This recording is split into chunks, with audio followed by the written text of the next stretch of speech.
తెలంగాణ విద్యార్థి అమరుడు కేపీ రవీంద్రరాజు 13వ వర్ధంతి సందర్భంగా ఈరోజు జోగిపేట పట్టణంలో ఘన నివాళులర్పించిన మాజీ AMC chairman dB Nagabhushanam, BRS నాయకులు చాపల వెంకటేశం, మొగలయ్య మున్సిపల్ కౌన్సిలర్ పిట్ల నగేష్, చంద్రనాయక్, గాజుల అనిల్ కుమార్, పిట్ల అనిల్. ఈ సందర్భంగా వారు మాట్లాడుతూ తెలంగాణ కోసం తన ప్రాణత్యాగం చేసిన అమరుడు రవీంద్రరాజు అని, అతని మరణంతో జోగిపేట ప్రాంతంలో తెలంగాణ ఉద్యమం ఉవ్వెత్తున ఎగిసిపడి తెలంగాణ సాధనకు ఆయన మరణం దిక్సూచి అయిందని ఈరోజు ఆయనకు ఘన నివాళులర్పించారు.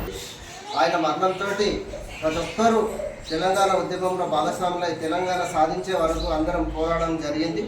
తెలంగాణ కోసం అమరుడైనటువంటి రవీంద్రరాజు గారికి అందరం అన్ని పార్టీలకు అతీతంగా ఈరోజు ఘనంగా నివాళులు అర్పించడం జరిగింది.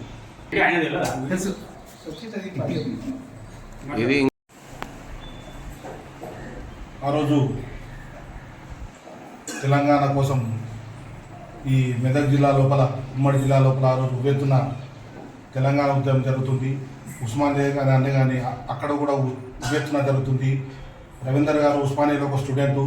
ఆ రోజు తట్టుకోలేక ఇక తెలంగాణ ఇస్తారో లేదో అని మనస్తాపం చెంది ఆ రోజు నా ప్రాణానికైనా ప్రాణం తీసుకున్న తర్వాత తెలంగాణ వస్తాయని ఆ రోజు ప్రాణాలు అర్పించడం జరిగింది. ఆయనతోనే ఇక్కడ ప్రాంతం ఆ రోజు తెలంగాణ ఉద్యమం ఉవ్వెత్తున జరిగింది.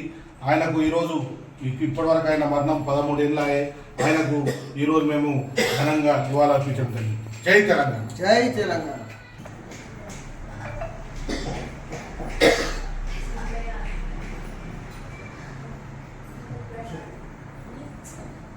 ఏం టెక్నిక్ చేస్తున్నావు?